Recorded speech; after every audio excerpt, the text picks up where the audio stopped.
All right, welcome back. We have 330 realcopstoriesvideos.com. A lot of stuff in there, a lot of vice, a lot of lewd stuff, going into movie theaters with porn, and the councilwoman gets assaulted with a guy playing with himself, and you know, you got guys hanging from a beam because he's naked playing with his parts with electric battery. You know, all these, look them up, they're pretty good. Okay, I'm working in the South End, and we're doing search warrants every day. And this is an example of procedures and people not listening to what's supposed to be doing. There's 16 of us, and then we do a search warrant. We have to have uniforms with us, so we bring in 6 uniforms and a supervisor. And we have a briefing. They all have to go, because like I said earlier, everybody has to have know what their role is on this, because they're dangerous. They're pretty smooth. We did 450 some without a shooting and hardly any uses of force. In other words, slamming people on floors and stuff. So we're pretty good at this. We do it every day. So, but still, they're all dangerous. All dangerous. So everybody has to be there. And after the briefing's over, one of us will say, everybody have their assignment. Does anybody know what they're not? Anybody know what they're doing? Once in a while they'll raise their hand. I'll say, okay, this is what because if there's a shooting, internal affairs are going to come out. They're going to view everybody. And what you don't want to hear is one of the uniforms saying, my guys will know, saying, I don't know what I'm supposed to be doing out there. Nobody told me. Ooh, again, great warrant, solve the Kennedy assassination. They get credit for it. I don't get credit for that. Bad thing, like that, he'd say something like that, I'm going to get blamed because I'm responsible for everybody. I am responsible physically. I want to take care of these guys. They're all married and wives, and I don't want anybody to get killed over this. It's just narcotics, man. It isn't a murder or anything. Anyway, so I'm waiting. Where is your supervisor? He's not here. Can't wait. 22 guys, we got things to do. Brief, we're getting caravan, and off we go. 5 or 6 cars, got a van full of guys with battering rams. I look in the mirror, and here's a black and white pulls in behind me. It's their supervisor. Woo! Everybody pull over. Pull over, I walk back. What are you doing? Oh, I'm going to the warrant. No, you're not. Yes, I am. No, you're not. You weren't on the briefing, you don't go. It's policy. Oh, I'm going. No, you're not. And after this is over, I'm going to go back and talk to your lieutenant. You're not going. Well, the look on his face was, uh-oh. He's got 3 stripes and 1 hash mark. I've got 5 stripes and 6 hash marks, okay? Been around a while. And so then I said, okay, look, this is what you can do. Follow us down there, stay in your car, and then I'll wave you up. Well, look, I don't have time to explain this, so I don't want you coming. I'm giving you a direct order now. Like, whoa, you are not getting out of that car. Okay, so here we go. Serve the warrant. Everybody's in. I'm walking up the sidewalk. I'm looking around, make sure he's going to come out. Tell you why in a minute. Guys are going in, secure. My 2 supervisors look at me, give me a thumbs up. Good. Now I walk back and say, look, this is why you can't come with us. Do you have a helmet?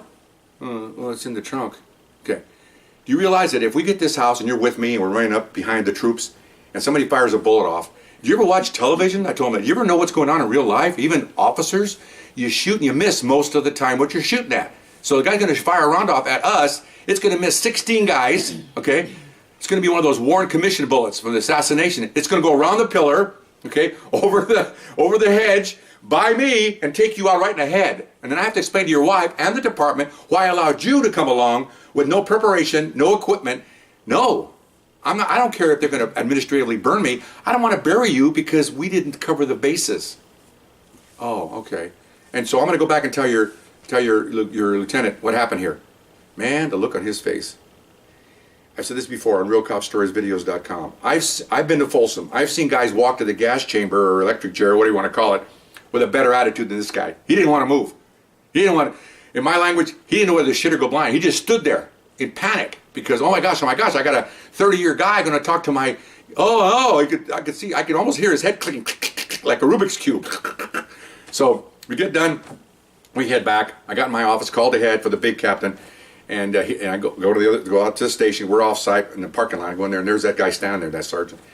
I said, let's go. So we go in there.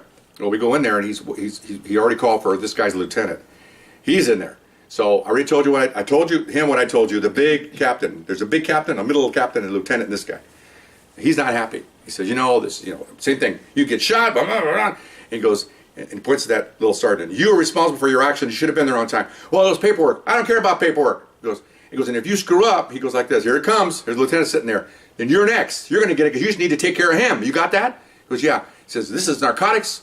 When it's a narcotics-initiated investigation, the narcotic supervisor in charge. When it's a patrol function, like a barricaded suspect and all that, patrol's in charge. Everybody has to have their line of command because you don't want to have two bosses. When you yell out something, all the guys are going to look to either, who do I go to? Got to have a boss. Okay. So he goes, I appreciate that. And get out of my office. And he says, and you, points to me, you stay here. Yeah. And so prior to that, the poor sergeant's walking up, and he's trying to explain to me as we're walking to the, well, you know, I didn't know.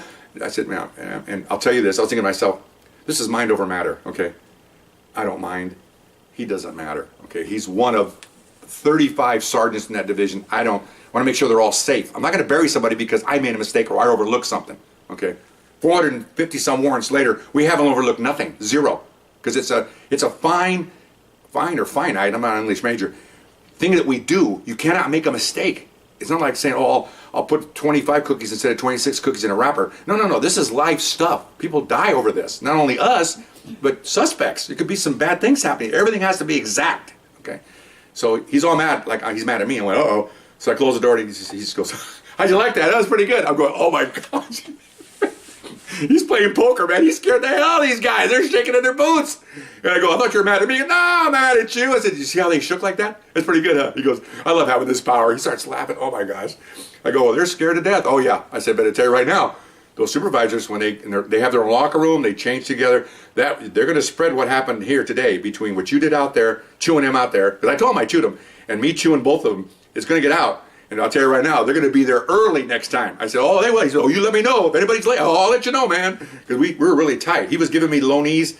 I was giving him back experienced guys. It was a good mix of professionalism there. As he gives me raw guys, I teach them how to do warrants and informants and stuff. They come back after 8 months, and now they're in vice and detectives. And so he reaps the benefits of me of coming over there and being with me for 6 months. Not me, but my guys. So that's pretty good. Scared the heck out of him. So mind over matter, and he scared me for crying out loud. And then he started laughing. It was pretty funny. But anyway, so I hope you enjoyed that. We'll see you next time. Bye-bye.